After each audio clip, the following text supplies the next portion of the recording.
नमस्कार, स्वागत है आप सभी का। आप देख रहे हैं एफएम न्यूज और आपके साथ मैं हूं नितीशा बंसल।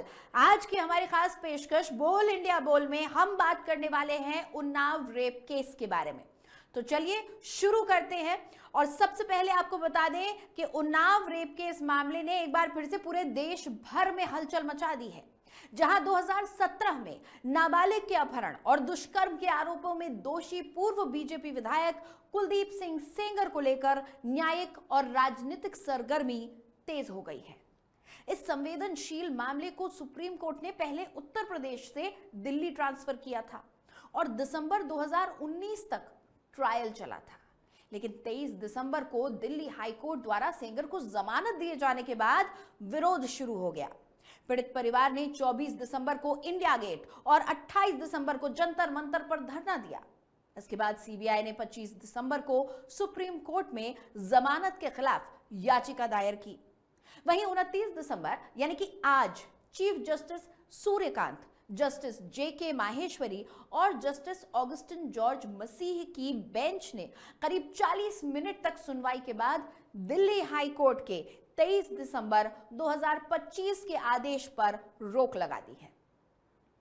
सीजेआई ने कहा कि आमतौर पर बिना आरोपों को सुने रिहाई पर रोक नहीं लगाई जाती, लेकिन इस मामले में परिस्थितियां अलग हैं, क्योंकि आरोपी पहले से ही एक अन्य मामले में दोषी ठहराया जा चुका है। इसलिए महत्वपूर्ण कानूनी सवालों पर विस्तार से विचार जरूरी है। कोर्ट ने सेंगर को नोटिस भी जारी किया है और जवाब मांगा है और साफ किया कि अगली सुनवाई 4 हफ्ते बाद होगी।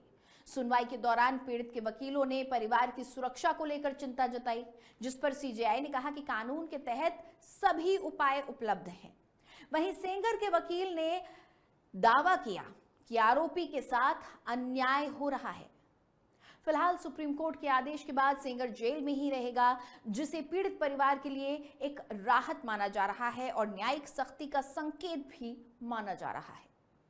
उन्नाव रेप केस में सुप्रीम फैसला आज आ चुका है, जिसके बाद पीड़िता और उसके परिवार पे खुशी की लहर है। इस पूरे मामले पर हमारी एक खास रिपोर्ट देखें।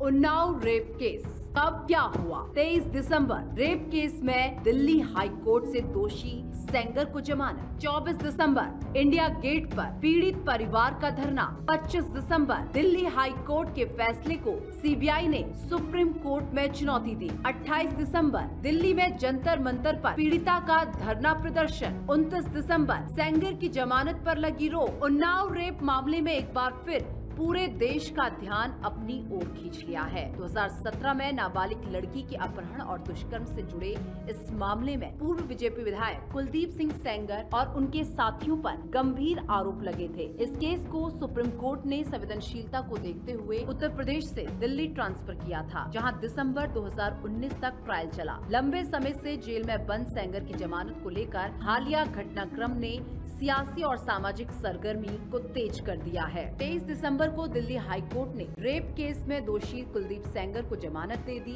जिसके बाद राजनीतिक माहौल गर्मा गया। इस फैसले के तुरंत बाद पीड़ित परिवार और सामाजिक संगठनों ने विरोध प्रदर्शन शुरू कर दिया। 24 दिसंबर को पीड़ित परिवार ने इंडिया गेट पर धरना दिया। वहीं 28 दिसंबर को दिल्ली के जंतर मंतर पर भी प्रदर्शन किया गया। इन विरोधों ने न्याय व्यवस्था और पीड़ितों की सुरक्षा को लेकर एक बार फिर बहस छेड़ दी। दिल्ली हाईकोर्ट की जमानत आदेश के खिलाफ सीबीआई ने 25 दिसंबर को सुप्रीम कोर्ट का रुख किया। सीबीआई ने दलील दी कि सेंगर को जमानत मिलना पीड़िता और समाज के लिए गलत संदेश है। 29 दिसंबर को इस याचिका पर सुप्रीम कोर्ट में सुनवाई हुई। चीफ जस्टिस सूर्यकांत, जस्टिस जेके माहेश्वरी और जस्टिस ऑगस्टीन जॉर्ज मसीह की पीठ ने करीब 40 मिनट तक दोनों पक्षों की दलीलें सुनी और मामले की गंभीरता को देखते हुए कड़ा रुख अपनाया। सुप्रीम कोर्ट ने उन्नाव रेप केस में दोषी पूर्व विधायक कुलदीप सेंगर की जमानत पर फिलहाल रोक लगा दी है। अदालत ने सेंगर को नोटिस जारी कर जवाब मांगा है और स्पष्ट किया है कि अगली सुनवाई 4 हफ्ते में होगी और कोर्ट के इस फैसले के बाद सेंगर अभी जेल में ही रहेगा और उसे राहत नहीं मिलेगी। सुप्रीम कोर्ट का यह आदेश पीड़ित परिवार के लिए राहत माना जा रहा है और इससे ये संकेत संकेत गया है कि ऐसे गंभीर मामलों में न्यायिक सख्ती बरकरार रहेगी।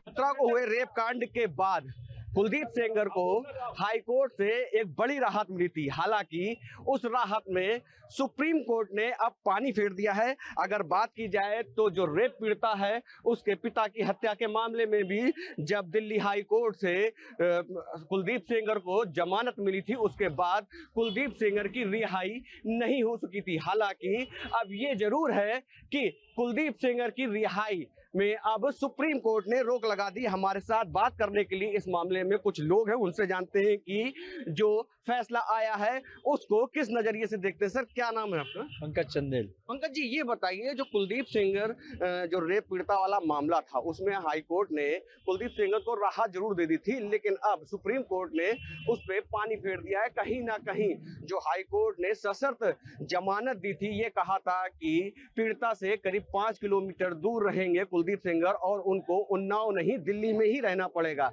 अब सुप्रीम कोर्ट का जो फैसला आया है उसको लेकर के क्या देखते हैं? देखिए, ऐसा है कि जो ये फैसला आया था तो ये तो राजनीतिक षड्यंत्र है और ये उन्नाव के लोकल लोग या आसपास या प्रदेश के लोग लगभग सभी जानते हैं कि वहाँ के कुछ लोग नेता जो है इसमें षड्यंत्र में शामिल थे और इसी षड्यंत्र के तहत उनके खिलाफ सबूत तैयार किए गए।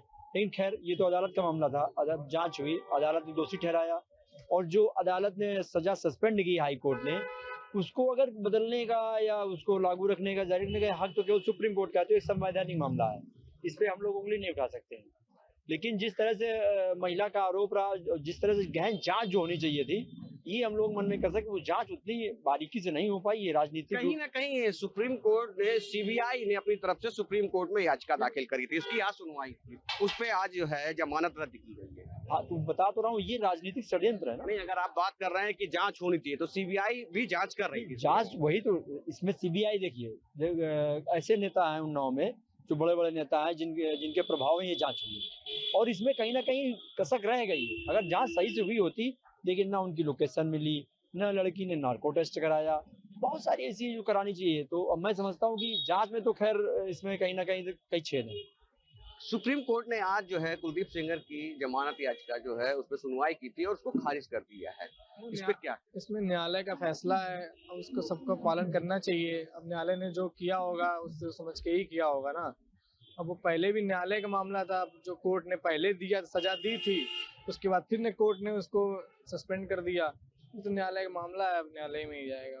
क्या रेप कांड में कहीं ना कहीं कुलदीप सेंगर उम्र कैद की सजा काट रहे थे। 2017 से लेकर के आज 26 चल रहा है, 2025-26 लगने वाला है।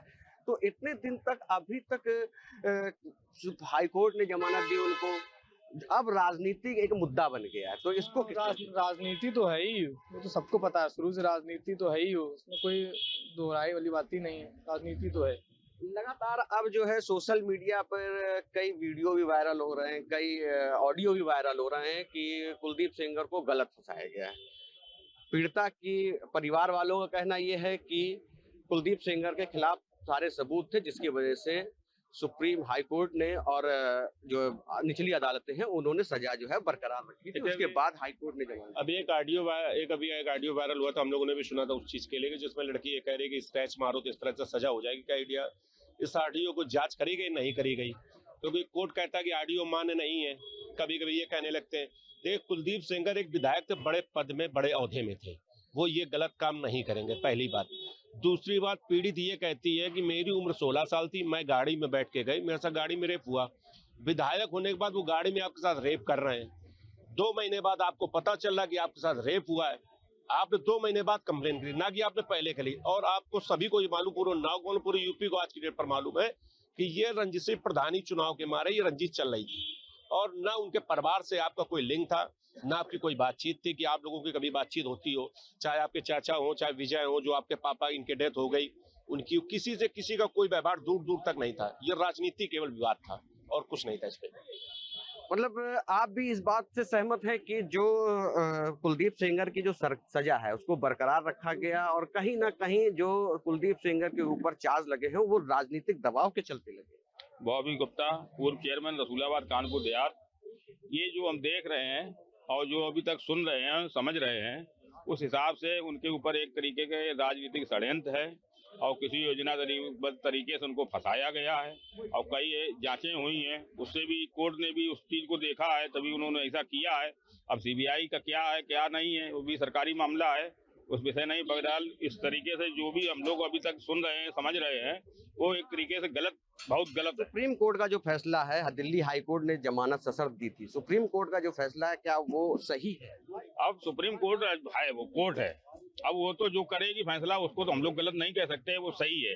बहरहाल उस हिसाब से जो देखा जाए वो गलत है, उनके साथ सरासर अन्याय हो रहा है और काफी चीजें उनके पक्ष में आ भी रही, उस चीज को लोग समझ नहीं रहे और उन लोगों को कुछ राजनीतिक पुरानी ही सुनने को मिली है, कुछ पुरानी रंजिश भी थी। देखिए जो एक तरीके से जो आदमी की पुरानी बुराई होती है, वो आदमी कभी नौकरी के लिए या उनके पास कोई नहीं जाता है। जिस तरीके से उनके साथ में ये षड्यंत्र खेला गया और ये राजनीतिक षड्यंत्र है 100%। कहीं ना कहीं जो सुप्रीम कोर्ट का जो फैसला आया है, तो लोगों का कहना जरूर ये है कि फैसला सुप्रीम कोर्ट का है वो मान्य है, लेकिन कहीं ना कहीं बड़ा राजनीतिक दबाव है जिसके चलते कुलदीप सेंगर को इस पूरे मामले में फंसाया गया है। हालांकि ये जरूर है कि अब इस फैसले के आगे क्या होता है, किस तरह की प्रतिक्रियाएं आती, क्योंकि राजनीतिक दलों का भी जैसे ही हाई कोर्ट ने इस पे सजा को हटाया था, खत्म किया था सुप्रीम कोर्ट, वैसे ही जो अब राजनीतिक दल हैं उनकी भी प्रतिक्रियाएं लगातार आना शुरू हो गई हैं। Nitin Dikshit, FM news, Kanpur. तो क्या उन्नाव रेप केस में आज सुप्रीम कोर्ट ने जमानत को खारिज करके दिल्ली हाई कोर्ट के फैसले पर रोक लगाकर न्याय संगत फैसला दिया है, या क्या उन्नाव रेप केस में वाकई कोई पेच फंसा हुआ है, राजनीतिक पेच फंसा हुआ है? इन तमाम चीजों को लेकर हम बातचीत करेंगे। बात होगी उन्नाव रेप केस पीड़िता की उम्र के बारे में भी बात होगी कि क्या एक विधायक की एक पर्सनल लाइफ भी होती है, या क्या इस पूरे मामले में जिस तरीके की लापरवाही देखी गई, जिस तरीके से एक के बाद एक मौतें हुई, हत्याएं हुई, उनको लेकर क्या कुछ सामने आ रहा है, इन तमाम चीजों को लेकर बात करेंगे। इस वक्त हमारे साथ कनिका जी जुड़ी हुई हैं, कनिका भारद्वाज जी, जो कि एडवोकेट हैं सुप्रीम कोर्ट में। बहुत बहुत स्वागत है आपका FM न्यूज पर। इसके साथ ही अनुराज भारती भी हमारे साथ जुड़ रहे हैं, जो कि उन्नाव से हमारे सहयोगी हैं। सबसे पहले तो कनिका जी, आपसे मैं जानना चाहूंगी, आज का ये जो फैसला आया है, अगर आपने ऑर्डर पढ़ा हो तो आप क्या कहेंगे इस फैसले को लेकर, जिस तरह की भाषा का सुप्रीम कोर्ट ने इस्तेमाल किया है, जो शब्दों का इस्तेमाल किया गया है, क्योंकि बहुत सोच समझ के शब्दों का इस्तेमाल किया जाता है जब सर्वोच्च अदालत अपना कोई फैसला सुनाती है, तो उस फैसले को पढ़कर हम क्या समझें? ऐसा कोई मेरिट पे या ग्राउंड पे कोई ऐसा फैसला लिया ही नहीं है। सुप्रीम कोर्ट ने सिर्फ सीधा सीधा बोला है कि जो दिल्ली हाई कोर्ट का ऑर्डर है वो स्टे किया जाएगा, और उसका जो रीजन बताया गया है वो ये बताया गया है कि जो गवर्नमेंट ऑफिशियल यानी कि जो एक्ट में लिखा गया है पब्लिक सर्वेंट, उसकी जो डेफिनेशन है, तो सुप्रीम कोर्ट कह रहा है कि सच में वो कंफ्यूजिंग डेफिनेशन है। सुप्रीम कोर्ट कहता है कि उन्हें देखना है कि जो एक्यूज्ड है क्या वो पब्लिक सर्वेंट की श्रेणी में आता है या नहीं आता है, एक गवर्नमेंट ऑफिशियल कहलाएगा या नहीं कहलाएगा। क्योंकि देखिए, एज पर द एक्ट, जैसे कोई पुलिस ऑफिशियल है या कोई ऐसा इंसान है जो गवर्नमेंट की सीट पे बैठा हुआ है, उसको तो आप डायरेक्टली कह सकते हो कि भाई ये गवर्नमेंट ऑफिशियल है या ये पब्लिक सर्वेंट है। बट क्या कोई विधायक, कोई MLA इस श्रेणी में आता है या नहीं आता, सुप्रीम कोर्ट अभी ये देखेगी। तो इसलिए सुप्रीम कोर्ट ने कहा है कि अभी फिलहाल, क्योंकि वेकेशंस भी हैं और वेकेशन बेंच ने फैसला सुनाया है, तो फिलहाल जो है वो दिल्ली हाई कोर्ट का ऑर्डर स्टे कर दिया गया है। बट सुप्रीम कोर्ट आगे देखेगी कि क्या ये पब्लिक सर्वेंट थे या नहीं थे, उसके बेसिस पे डिसाइड होगा कि दिल्ली हाई कोर्ट ने जो फैसला लिया है वो सही है या गलत है। ठीक है, अनुराज, एक बार आपसे जानना चाहेंगे कि उन्नाव में आज के फैसले के बाद किस तरह की प्रतिक्रियाएं आ रही हैं, लोग क्या कह रहे हैं उन्नाव के? जी बिल्कुल, जो आज का फैसला है सुप्रीम कोर्ट का, उसके बाद जो उन्नाव के लोग हैं वो कैमरे पर तो कुछ नहीं बोल रहे हैं। इसके बाद जो माछी गांव का नजारा रहा है वहां भी सन्नाटा पसरा हुआ है। हाईकोर्ट के निर्णय के बाद जरूर कुलदीप सेंगर के मोहल्ले में और घर के बाहर आतिशबाजी कर लोगों ने जश्न मनाया था, खुशी जाहिर की थी। लेकिन आज का जो निर्णय है जिस पर सुप्रीम कोर्ट ने हाई कोर्ट के निर्णय पर स्टे कर दिया है। उसके बाद एकदम सन्नाटा पसरा हुआ है, कुलदीप सेंगर के घर पर ताला लगा हुआ है। लोग जो गांव के हैं वो कुछ बोलने को तैयार नहीं है, ऑन कैमरा कोई बात करने को तैयार नहीं है, किसी तरीके की बात नहीं कहना चाह रहा है। साफ तौर पर यह माना जा सकता है कि जो कुलदीप सेंगर का जो गांव है वहां पर जो लोग हैं उनकी प्रतिक्रिया फिलहाल निराशा वाली रही है, क्योंकि हाई कोर्ट के निर्णय के बाद गांव में लोगों ने जरूर आतिशबाजी छुड़ाकर अपना खुशी जाहिर की थी, लेकिन आज के फैसले के बाद पूरे गांव में सन्नाटा पसरा हुआ है, गलियां सूनी पड़ी हैं और कुलदीप सेंगर के घर के बाहर ताला लगा हुआ है। जी बिल्कुल। कनिका जी आपके पास मैं आना चाहूंगी। हमने सुना कि उन्नाव के लोग तो कुछ भी कहने को इस वक्त तैयार नहीं है। इसके दो पहलू हो सकते हैं, एक कि वो अपने विधायक के समर्थन में है और दूसरा ये कि शायद वो विधायक के खिलाफ कुछ नहीं बोलना चाहते। दोनों ही चीज हो सकती है। लेकिन जब हम कानूनी दावपेच की बात करते हैं तो कुलदीप सिंह सेंगर के बचाव में ये दलीलें दी गई हैं कि दो जगह पर रेप पीड़िता की उम्र 18 से ज़्यादा बताई गई है। माफ़ कीजिएगा, दो जगह पर उम्र को लेकर हेरफेर है। एक जगह पर कहा गया है कि वो नाबालिग है। तो आखिर इसकी उम्र क्या है? क्या ये बालिग है, नाबालिग है? क्या इन सारे तथ्यों को ध्यान में रखते हुए दुष्कर्म की सज़ा निर्धारित की जानी चाहिए? एक विधायक की कुर्सी पर रहते हुए अगर इस तरह का जघन्य अपराध कोई करता है, उस पर आरोप लगते हैं, तो क्या उसकी सजा बढ़ा देनी चाहिए? इस सब को लेकर, क्योंकि कानून हमारा बहुत पेचीदा है, तो किस तरह की फैसले की हम उम्मीद अभी कर सकते हैं आगे? देखिए, क्योंकि ये एक ऐसा फैसला है, एक ऐसा केस है जो सभी को पता है और मुझे लगता है कि देखिए ये एक ऐसा केस है जहाँ पे अभी हम डिसाइड करेंगे कि पॉक्सो लगता भी है या नहीं लगता। जैसे आपने बताया कि अभी जो विक्टिम है उसकी एज ही नहीं स्पष्ट हो रही है कि क्या वो नाबालिग थी उस टाइम पे या वो नाबालिग नहीं थी। तो उनके अदर जो डॉक्यूमेंट्स हैं, जैसे कि 10th की मार्कशीट होगी या उनके जो स्कूल के एडमिशन के डॉक्यूमेंट्स होंगे, वो सारे जो सेकेंडरी एविडेंसेस में आते हैं वो सारे अभी वेरीफाई होंगे और पता चलेगा कि उनकी जो उम्र है वो क्या है। बट अगर मान लीजिए कि वो चलिए 18 साल से ऊपर की थी उस टाइम पे, मान लीजिए कि वो नाबालिग नहीं भी थी, उस केस में अगर मैं कहती हूँ पॉक्सो चलिए अट्रैक्ट नहीं हुआ, लेकिन रेप केस तो अट्रैक्ट होगा। सेक्शन 376 जो आईपीसी का है वो तो अट्रैक्ट होगा, जिसमें जो मैक्सिमम सजा है वो लाइफ इम्प्रिजनमेंट भी है और डेथ भी है। तो अगर पॉक्सो में उनको सजा नहीं मिलती तो कहीं ना कहीं 376 में तो उनको सजा मिलनी ही मिलनी है। तो ये अभी डिसाइड करेंगे, पॉक्सो लगेगा कि जो बीएनएस के सेक्शन है वो लगेंगे, बट कहीं ना कहीं इससे कोई फर्क पड़ता नहीं है ज्यादा। हाँ, ये जरूर चीज है, देखिए पॉक्सो में क्या कहा गया है कि सेक्शन 5 और जो सेक्शन 6 है वो ज्यादा सीरियस मैटर लिए गए हैं। उसमें मिनिमम सजा जो है वो 20 साल दी गई है और मैक्सिमम सजा जो है वो डेथ दी गई है। तो अभी जो अट्रैक्ट हुआ है सेक्शन, वो सेक्शन 5 और सेक्शन 6 अट्रैक्ट हुआ है, जिसमें मिनिमम पनिशमेंट है 20 साल। अब अगर वो जो है वो नाबालिग थी ही नहीं उस टाइम पे, तो वो जो है वो शिफ्ट होके बीएनएस में आ जाएगा और बीएनएस में भी अगर वो आता है तो उनकी जो मिनिमम सजा है वो 10 साल होगी और जो मैक्सिमम सजा है वो लाइफ इम्प्रिजनमेंट या डेथ भी हो सकता है। तो अगर बीएनएस में है तो मिनिमम 10 साल की सजा होगी, तो पनिशमेंट में थोड़ा बहुत तो फर्क डेफिनेटली आएगा ही आएगा। लेकिन ये एक ऐसा मैटर है जो बहुत सीरियस है। देखिए, इन पे 2 केस और चल रहे हैं। एक केस में तो ये कन्विक्ट भी हो चुके हैं। जो पीड़िता के जो फादर की डेथ हुई है उसमें तो इन्हें 10 साल की सजा भी सुना दी गई है। तो वो 10 साल तो उनको जेल में वैसे भी रहना ही रहना है, वो कन्विक्शन तो उनकी है ही है। तो अपार्ट फ्रॉम दैट अगर वो बीएनएस में आते हैं तो 10 साल के बाद अगर सजा में थोड़ा सा मुझे लगता है ऊपर नीचे डेफिनेटली कहीं ना कहीं होगा, बट अगर बीएनएस में भी आ गए, देखिए बहुत सीरियस मैटर है ये अगर ऐसा सच में हुआ है, क्योंकि वो एक बहुत ही इन्फ्लुएंशियल पोजीशन पे थे। वो अपनी पावर का किसी भी तरह से यूज कर सकते थे। आप देखिए, उन्होंने उन विक्टिम को भी मरवाने की कोशिश की और जो लॉयर है वो भी इंजर हुए, उनको भी मरवाने की कोशिश की। तो अगर वो गलत है तो ये सारी चीजें क्यों की गई? और दूसरी बात, जब वो बाहर आएंगे तो क्या गारंटी है कि वो विक्टिम को हार्म नहीं पहुंचाएंगे या वो एविडेंसेस से छेड़छाड़ या एविडेंस के साथ टैंपरिंग नहीं करेंगे? इस चीज की क्या गारंटी है? क्योंकि कनिका जी, मैं यही आपसे जानना चाहती थी कि बार बार पिछले कुछ दिनों में ये दलीलें दी जा रही हैं कि ये जो पूरा मामला है ये दरअसल सिर्फ और सिर्फ राजनीति से प्रेरित है। जो सबूत हैं वो प्लांट किए गए हैं और क्योंकि सबूत मिले इसलिए उन्हें सजा सुना दी गई है, जबकि ये पूरा साजिशन किया गया है।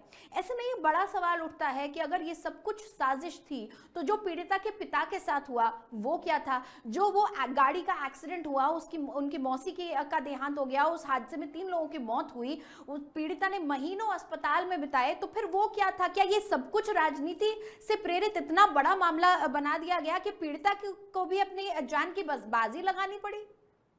देखिए, मुझे कहीं ना कहीं नहीं लगता कि ये कोई पॉलिटिकल इशू है, क्योंकि जब उस लड़की ने कंप्लेंट की होगी तो उस टाइम पे ऐसा कोई पॉलिटिकल इशू नहीं होगा।